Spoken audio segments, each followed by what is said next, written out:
Hello, and welcome to the Daring to Succeed podcast. I'm your host, Julianna Jorgen, and today I'm joined by Chip Higgins, who spent over 40 years in banking helping small business owners turn vision into reality. In 2024, he published The BizzicsWay under the Forbes imprint, introducing momentum as the universal driver of success. A year later, he launched Bizzics On Demand, an AI-powered coach for entrepreneurs available anytime. His philosophy is that with the right guidance and momentum, bold dreams can help reshape the world. Thank you so much for joining us, Chip. Oh, thank you. That sounded really good. It's all you. Yeah. Thank you so much for having me. I've really been excited about our conversation today. Yeah, so have I. And why don't we just dive right into things? Yes. So thank you for sharing your book with me. It was a lovely, I would say read, but I listened to the audio recording, which was a lovely way to get through the book. And I really loved the chapter where you talked about mass and the concept of making a small business massive. Could you talk a little bit about where you came up with that concept and maybe Yes. a little bit of the root of the sort of the overarching concept of your book in general? Yes. So, first of all, my book is about what I tried to do at the book is distill a lot of business experience and business books into a equation that would be very simple to follow for a small business owner. And had the idea on my mind for a while, and basically what I do is just take a basic physics equation for momentum of mass times velocity and apply it to the business world. It's 8 chapters long. I think there's 6 that are just totally wrapped around that momentum equation. And I have a couple of bonus chapters on leverage and friction, which are also important, but they're not like distinctly part of the equation.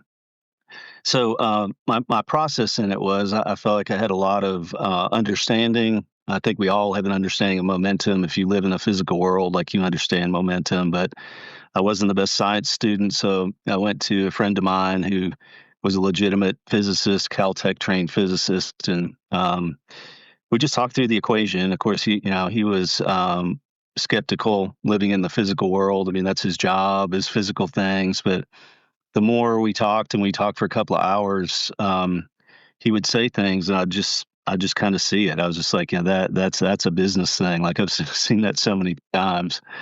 So that's kind of how the book developed, and I tried to keep it simple in the book with examples. I think I have more small business examples in there than the Ford Motor Company, Nike, some of these big ones that you typically hear, because I think the smaller the lesson, the more instructive. Like if you can see it on a very small scale, you kind of understand it. But so that's kind of the overview of the book, and I think my motivation for the book was really that kind of a frustration on statistics, but also just my experience with business owners that we still have horrible success rates. It's like when I started in banking, 50% of businesses wouldn't make it in 5 years, and it's still that way. And it's like 80% won't make it through 10 years. And there's something really personal to me about small business. I just feel like there are real people involved in it, trying to do something for themselves, for their families, for the community, bringing something different to the community. And there's something about a 50 chance of that happening, over 5 years. It's kind of annoying to me. So that's just kind of the motivation and the method to it. The topic you bring up was actually one of my favorites, and it probably took the most work with my friend Marcus to kind of unpack this in a way that made sense to business owners. Because in the equation, velocity is really energy in motion. It's a vector that has a direction, a distance, and a speed. So we'll kind of get that out of the way. I mean, that's what velocity is. But the mass part, actually had fun with it in the book because it's kind of a riddle, that how can a small business be massive? And I kind of joke in the book about Monty Python and the Oracle. You got to pass it to get across the bridge. it is not intuitive when you think about it. And when I started talking to Marcus about it, um, the first thing he said was, Chip, you have to separate mass from size. And mass has very, very little to do with size, and it's got everything to do with density. And he threw out the example that I put in the book of, a bowling ball and a volleyball are almost exactly the same, size. I guess I don't know the right word, but I mean they're basically, if you held them in their hand, you'd feel like they're about the same size, but the weight would be completely different. And so I think that's a good instructional example. So we talked for a long time about that, and trying to get an understanding that would be applicable to the business world. And what came out of it was, that was most meaningful that I ended up using in the book is the fact that in the physical world, the mass of anything, 98% of the mass of anything is held in the nucleus. So it's all the neutrons and protons, how many there are, and really how tightly they're packed. I think makes a big difference.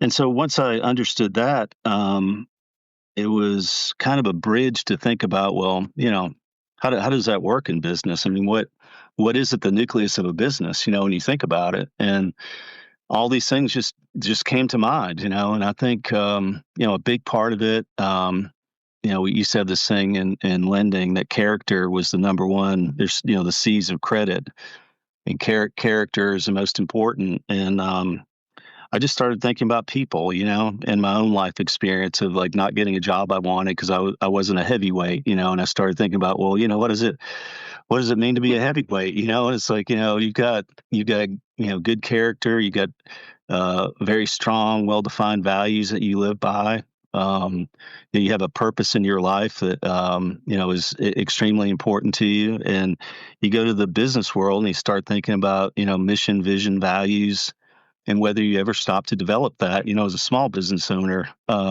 sometimes those things come later, and it's like, you have to decide those things on the front end, or it's kind of like you're making them up as you go along. And so I think that, that's just a big part of the mass or the weight of a small business is the person that is bringing it to fruition in the world. And of course, their experience has a lot to do with it too.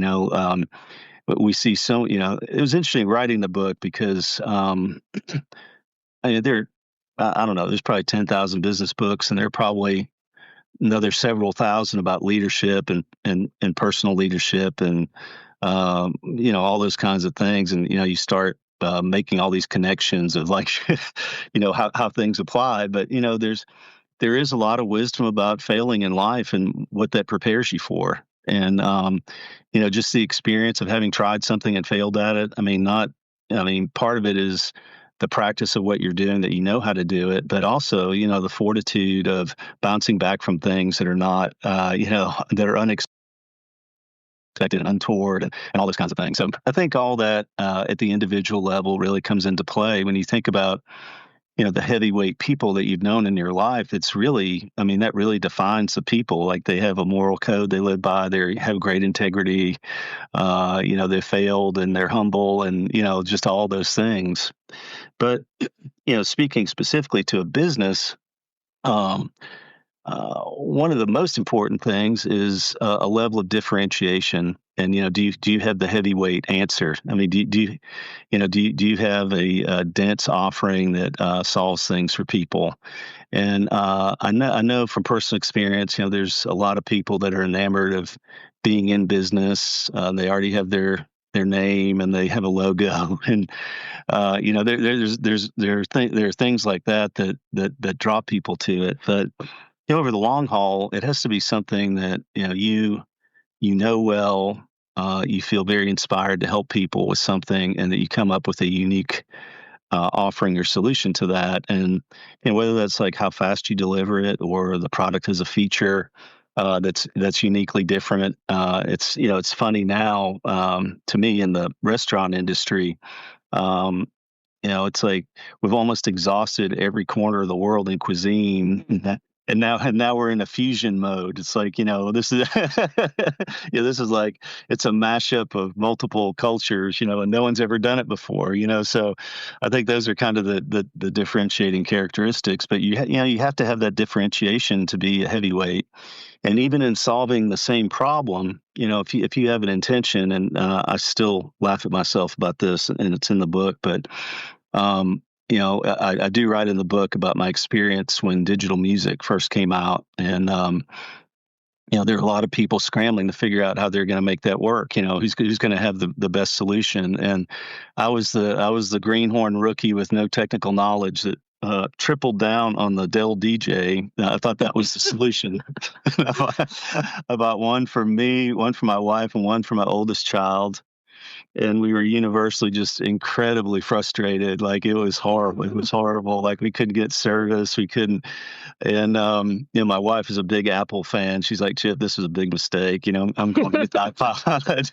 And you compare those two, like the heavyweight won out, and multiple generations of the iPod, and now no one really even knows about the DJ. I mean, I've spoken to people, and I'm like, what's the Dell DJ? And like, I probably have one here in my desk somewhere because I keep it around just to remind me to do my homework, in the future.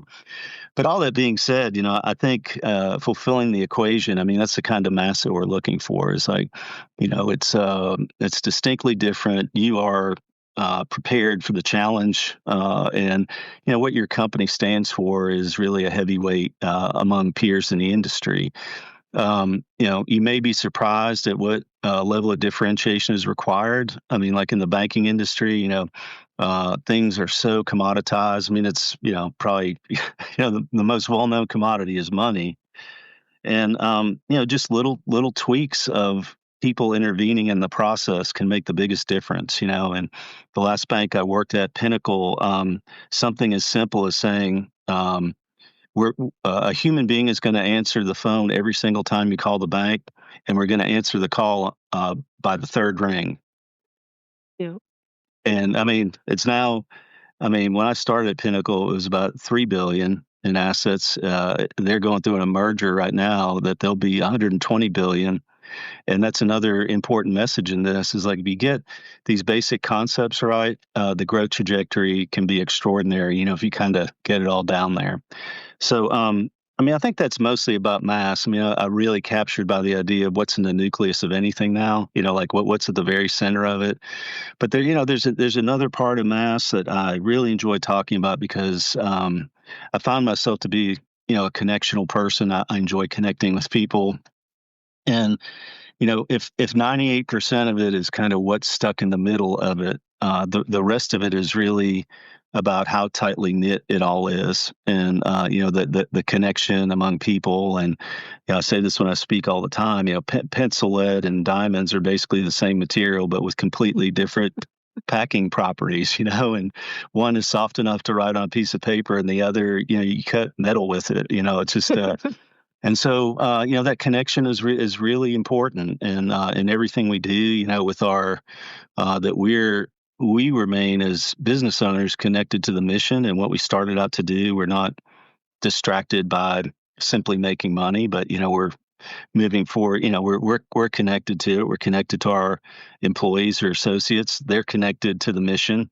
We find a way to onboard them that is more than there's your desk, and this is when your lunch break is. It has to be a very deep experience of connecting people to why you ever started and what you're all about. And it's funny. I was thinking about being on the show yesterday. I was talking to somebody, and this is a powerful image that came up that I'd never heard before. He's saying how redwood trees, they're like the tallest trees that we really know of now.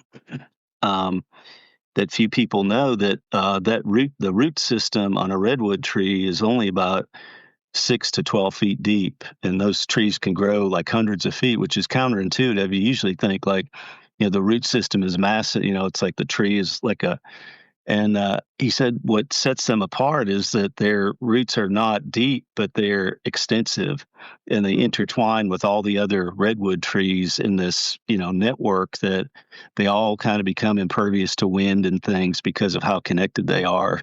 And I just really believe that in life. There's great power in connection, and uh, we can't rule that out as part of the mass equation. Is that we have to be intentional about the connections that we have, and with our customers too. That it's not transactional. That we're with them. We remember who they are and why they bought from us, and we're constantly reminding them about what we promised to them when they bought from us. And I think if we can do those things, mass will come about. I think some people get daunted at how hard that is to figure out, especially the unique, what's going to be unique about your business and what people are willing to pay for. There's sometimes people think that, we're going to look different, or, there's something, like Surface level stuff. yeah, it's surface level stuff. But when you get into the problem and kind of what people are experiencing, um, and it's going to be impactful for them on a change. You've solved most of the mass problems if you're a good person. It's like, as long as you're not a criminal or whatever, it might be the single biggest thing. But anyway, I feel like I'm rambling on now, Julian. Hope that's a good answer for your listeners. It was. I mean, there was so much there. I don't even know where to start with kind of use the redwood imagery with branching out from there. Maybe we can start with the simple thing, which is the differentiator, where I think you're right, is that so many people fixate on like the perfect logo, the perfect company name, and all these things that eventually nobody really cares. Like when I think Right. of some of the big brands out there, their names are not great. Right. Right. It's their reputation that lends some weight to the Yeah. actual name. And I know a lot of small business owners or people who have tried to start businesses who I think do it primarily for the money, which is fine. That's the Oh, yeah. purpose of business. Right. Right? Or it's running away from something rather than actually wanting to build a business for value. Right. So that really That's resonated resonated huge. with Yeah. me. I mean, Yeah. I'm a big Michael Gerber advocate. That E-Myth Revisited, and I think that he talks about that entrepreneurial seizure, and I see that so much. It's just like I hate my boss, and I can't go into work one more day. And the answer is like I'm gonna take the biggest risk with a 50-50 chance of making it is my answer to like I don't like my boss. I mean, if that's your real problem, like there's probably some coaching that would help you figure out how to deal with different personality types or whatever. But it's probably not, staking all of your energy and finances and everything on a brand new business. And sometimes it looks easy. I think particularly like some of the trades, you look at things like HVAC. I know in Europe that's not as big a deal, but here in Tennessee, I think we had, I don't know, 30 consecutive days of 90 plus, and half of them are over 95. And so you look at it, it's just like, look at all these homes. How could I miss? It's just like, Yeah. I mean, there's enough for everybody. Like there's enough for one more person. And then people get into it and they realize it's hard. I mean, it's hard. It's hard work to stay focused, do the work, and be differentiated. But it's also possible. I mean, that's the other part is like, I don't care what industry it is. There's something you can do that's meaningful to people. That if you can figure out a way that it's scalable, you have a good business. So. And I'm so glad you brought up this mass talk. I hardly ever get to talk about it. I don't know if people are afraid to talk about it or what, but it literally was like one of my favorite chapters to write. I just really enjoyed it. Yeah. I mean, even the concept of the nucleus being the majority of the mass, it makes a lot of sense. Like you talk about it in terms of small business, but even when I think of all the case studies I've seen about the larger businesses and where they fail, it almost always comes back to whoever's at the top of the food chain there. Hmm. Right. Like, and I personally Just see that a lot too in my own perspective is when a company fails or a team fails or a department fails, who's at the top there? Who's Yeah. ultimately accountable? It's Who's C-suite. allowed all of Yeah. this to happen? Yeah. Yeah. Yeah. And that, I mean, it kind of brings up another topic that's really important to me in the book. And I think I talked about this in the chapter on inertia more than I did on mass, but it really is important. It's just leadership ability. And I think that's part of life experience that sometimes people discount. I mean, I've seen a lot of businesses, they start up and you can tell that the person, the offering, it's clicking, and suddenly it's like, I have more than I can handle. I need to grow. Like I need to, and there's such apprehension about hiring more people because, it's viewed as a hassle or they're not a manager, they're not a leader. And, I mean, that limitation on a business alone will keep it from being successful. Like, you've got to grow to a certain level to be able to pay yourself and reinvest. I mean, all those kinds of things. And I'm just a huge advocate of leadership development at the youngest age possible. I mean, they're primarily life principles that people can learn. I mean, as they're growing up. And I think about one of the problems I think we have in society in general is that we at our earliest stages we start emphasizing leadership as a positional kind of thing. It's like, you're the jock or you're the beauty queen or you're this person and you're suddenly the student body president. And it's like a leadership position, but it's like, you're not really being tested to lead. It's like you kind of won the game, and there might be a little bit of wisdom imparted to you by your advisors or whatever. But the sooner you start learning it, the more solid you will become, and it's such a highly valued attribute to be able to lead people well. And that's just a message I would give to your listenership: is get on the leadership train early. This isn't I don't say rocket science, but you don't need like a Harvard course in leadership to become a great leader. I mean, 90% plus is experience, and a decent set of leadership principles to live by. And there's so many good books out there that, one of my favorite, my first books is Leadership is an Art by Max Dupree, and I think it's 120 pages long. That guy was leading, $100 million plus company, and wrote a book, and it's as good as any other book. It's all about being a servant as a leader. And so I strongly encourage that as a mass builder, because I mean, if you really know how to lead people and connect with people, you're a heavyweight among your peers just for that. So Yeah. And I think it's such a under discussed topic in the context of small business, because we see it a lot in like the larger corporate companies. Mhm. I've seen it myself where, like you said, sometimes people just aspire to the position and then they get there and they're like, oh my goodness. Um, Right. but for a small business, even if you're leading one person, like a virtual assistant or some like a Right. part-time employee, there's a lot to learn. Like I had the benefit of learning a lot of that through my experience in corporate, like how to hire someone, how to Right. train them to do the thing I need them to do, Right. and how to manage that. But I think for a lot of small businesses, especially the business owners who turned a valuable skill set into their own business, maybe either avoid or undervalue the importance of being a good leader so that they can grow their business. Yeah.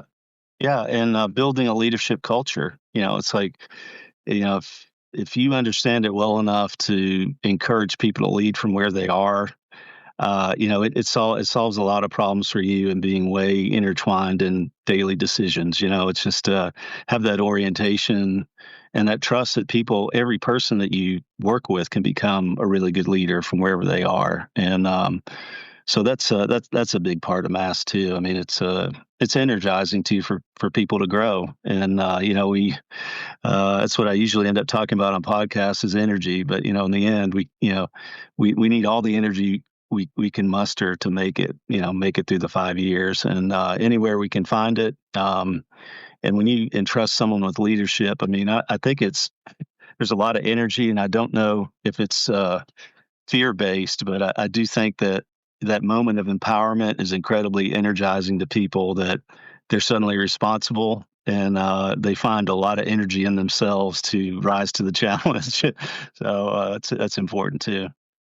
Yeah. And in your book, you actually talk a little bit about how leadership is about creating leaders, which I really love because and again, just kind of drawing back to my time in corporate, I saw so many leaders who were terrified of other leaders Mm, being elevated to their same level. And it was just mind boggling to me, maybe partially because some of my own success was from other leaders lifting me up to their level yes. and then Yeah. watching me grow. Um, in the context of small business, what does that look like for you? I think that it's a little bit different in small business because I think as an owner, you kind of control the inner circle. I think you're, you might have some family members, but there's usually not a person that would be empowered to the level that they take your company over. Like they start, overriding you.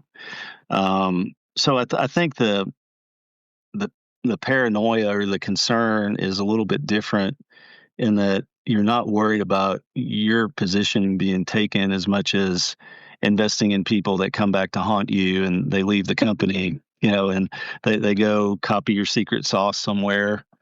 Um, but I just feel like for me, there's a point where an owner has to address long term, short term, and just how greedy they are. I think that I've seen so many cases where owners have developed a team and they kind of realize they're at that point, like this person could go, emulate Acme Plumbing or whatever it is. They could start this up, and they begin to share ownership with people, and they begin to have that view of other people eventually owning the company, that they're not going to be there forever. And I think if you get that kind of buy-in and that ownership from people, the fear of people leaving is greatly reduced. So I think the two fears in small business about leadership development are: one, someone's going to leave and take all your customers. I mean, I think that is really important. And then the other one that's also somewhat egocentric is just, that point of empowerment where you're trusting people at whatever level. If it's, I trust you up to $50, whatever it is. It's just like being humble enough to say I'm comfortable with somebody making a $50 mistake. Like it's not going to kill me in the long run. It's really going to help me. And you kind of watch people grow from $50 to 100 to, like, you trust them with $5,000 decisions. There's a pride of ownership and authorship that's hard for people to shake. It's like I remember the day I did all this and no one does it better than I do. And, I've had multiple cases where people are like, the day I realized that there were people on my team that could do this better than me, that was one of the most freeing days I ever had. That, I know, it's impossible for me to know in detail marketing or whatever it is. Like, just trust the people to do it. So I think that's where it's different. I do think corporate. We both come out of corporate environments. I think it's a lot more, classic power issues that go on about um, who's gonna take my job, and who am I going to give opportunities to. And frankly, I mean, that was one of the things I liked least about corporate America, is just the lack of, just kind of an insecurity overall, like an insecurity about your position that I think it held people back. And I saw a lot of people leave companies because they kind of had a sense that they weren't interested in your personal growth. It was kind of like holding you in a place where you were continuing to make them look good. That sounds awful, but I think that's it. That's But right. we know it's there. Yeah, And right. I mean, I was going to say as well, I think one of the benefits of small business owners is not just being able to control who's in the inner circle, but if you're able to craft that true trust and support from like a genuine place, Hmm. it's really hard for people to leave.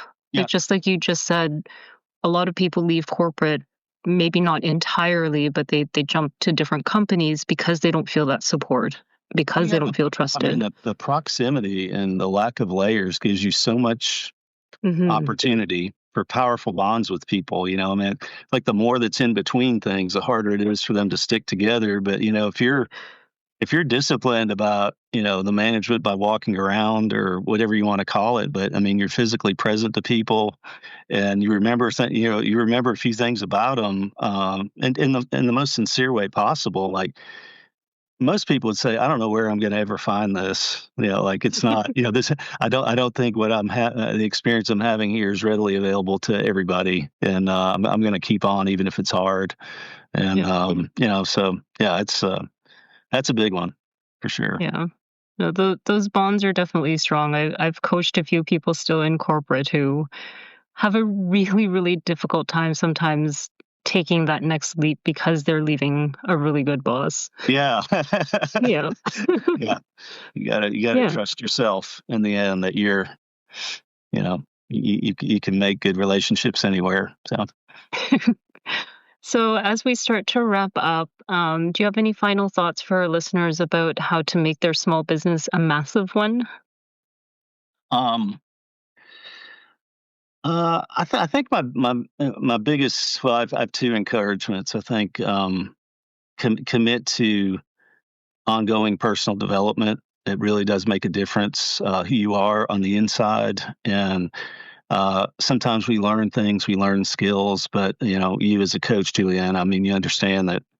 Our biggest battles are within, and becoming a humble person, becoming more honest or forthright, or whatever these challenges are. Like it's really hard work that you have to do to become massive. But I think the more exciting part is just to the challenge to carve out a space where you are uniquely different. And we have so many tools now compared to even 10 years ago with AI technology. A lot of things were forced on us during the pandemic about, I look at things that have survived the pandemic that are popular with people, like, going to Chipotle and people coming in and picking up their bag, at the pickup desk, and like it never existed, before.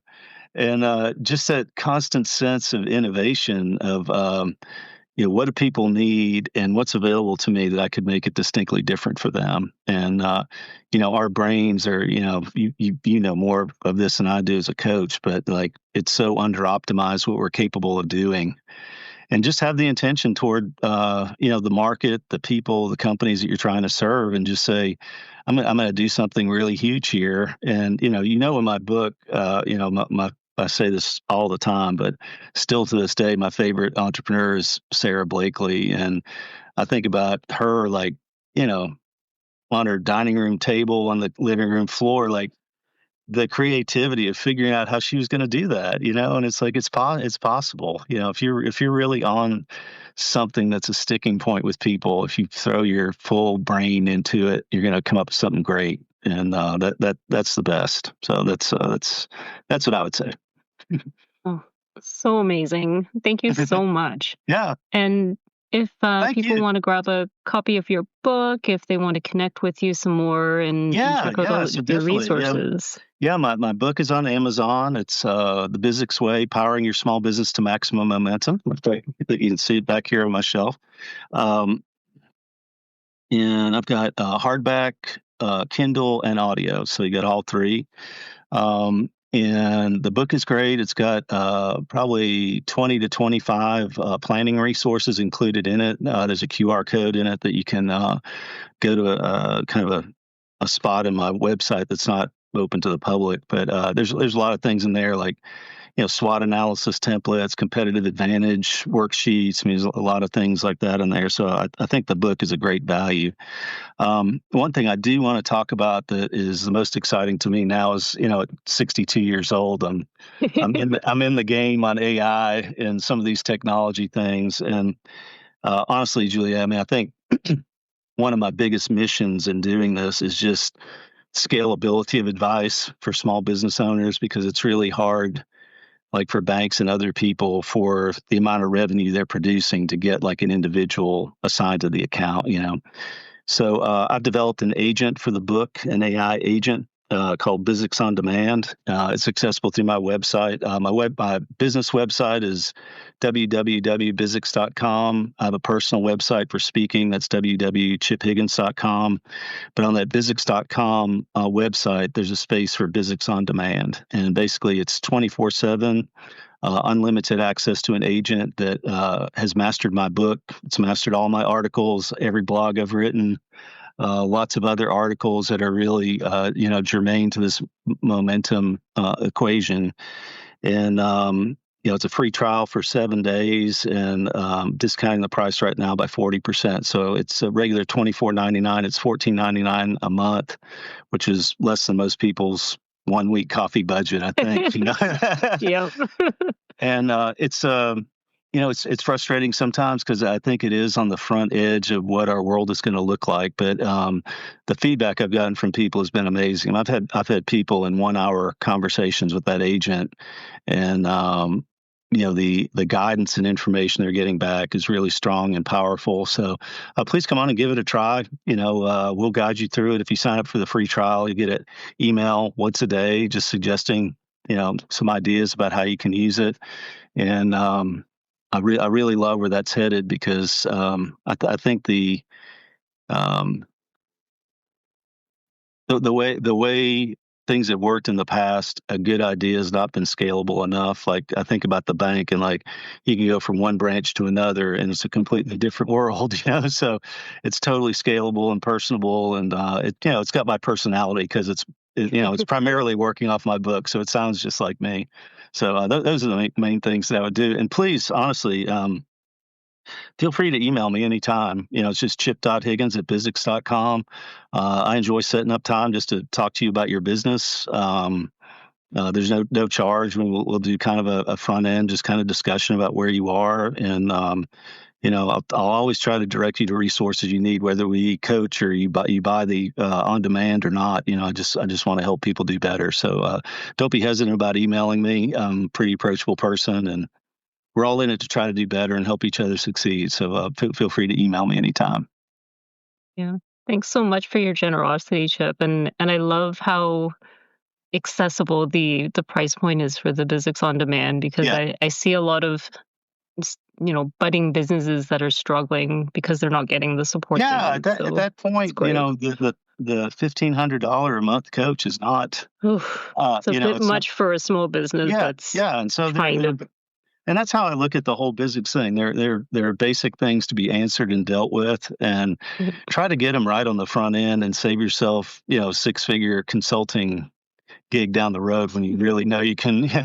If you had these things, you could really put smash down the accelerator and move, but you forgot culture, or you forgot certain things that are really foundational to your business, and you can get started on them right away. You might as well do it on the front end. So thank you so much for having me, Julianna. I mean, this has been the time has gone by so fast. I really I Oh my appreciate goodness, it really has.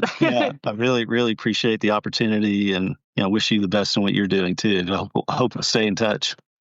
Yeah. Thank you so much. And for our listeners who have hung on to the very end, thanks for tuning in. Yeah. And we'll see you next time. All right.